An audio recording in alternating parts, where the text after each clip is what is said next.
हर हर महादेव, जय भोलेनाथ। दोस्तों आइए जानते हैं कुछ बहुत ही महत्वपूर्ण बातों के बारे में, बहुत ही महत्वपूर्ण उपायों के बारे में, जानकारियों के बारे में। पूज्य गुरुदेव के श्रीमुख से उन्हीं की कथा के दौरान जब वो बता रहे थे, तो कुछ अंश को मैं यहाँ प्रस्तुत कर रही हूँ। तो चलिए सुनते हैं उन्हीं के श्रीमुख से बहुत ही महत्वपूर्ण जानकारी। नहीं, एकादशी है कौन? क्यों इसकी इतनी प्रधानता है? क्यों इसकी पुण्यता है? ऐसा क्या है एकादशी में जो इसकी पुण्यता मानी जाए? कौन है ये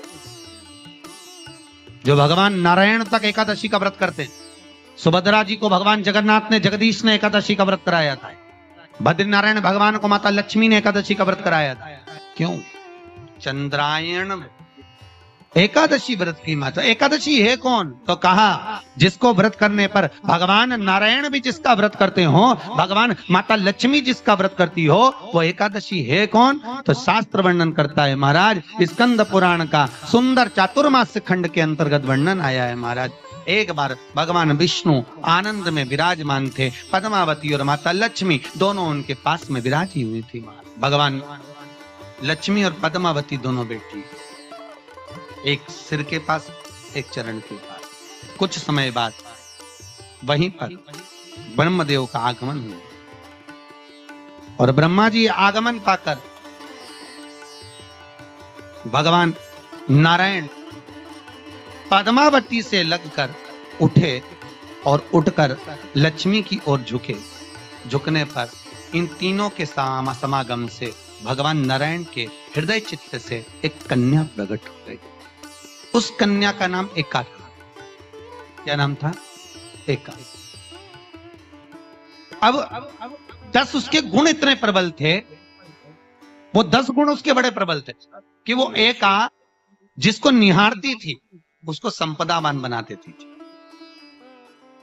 जिसको देख लेती थी उसके जीवन में वो आनंद की अनुभूतियां करा देती थी। एका जिस मार्ग से जाती थी उस मार्ग के द्वार खोल देती थी। एका का पुण्य इतना। जिस स्त्री को संतान नहीं हो रही हो, बहुत प्रयास कर लिया हो, पुत्रदा एकादशी पूरे साल में 2 बार आती है। एक श्रावण के महीने में आती है, दूसरी पोषाधिक्रम में आती है। एकादशी होती है ये संतान की वृद्धि करने वाली।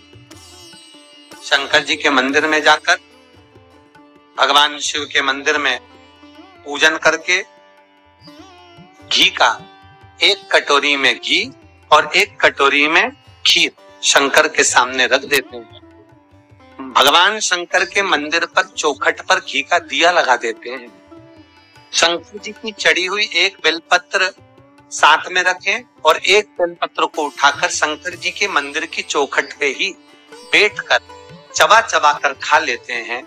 जो बेलपत्र लेकर आए हैं वो अपने पति को खिला देते हैं।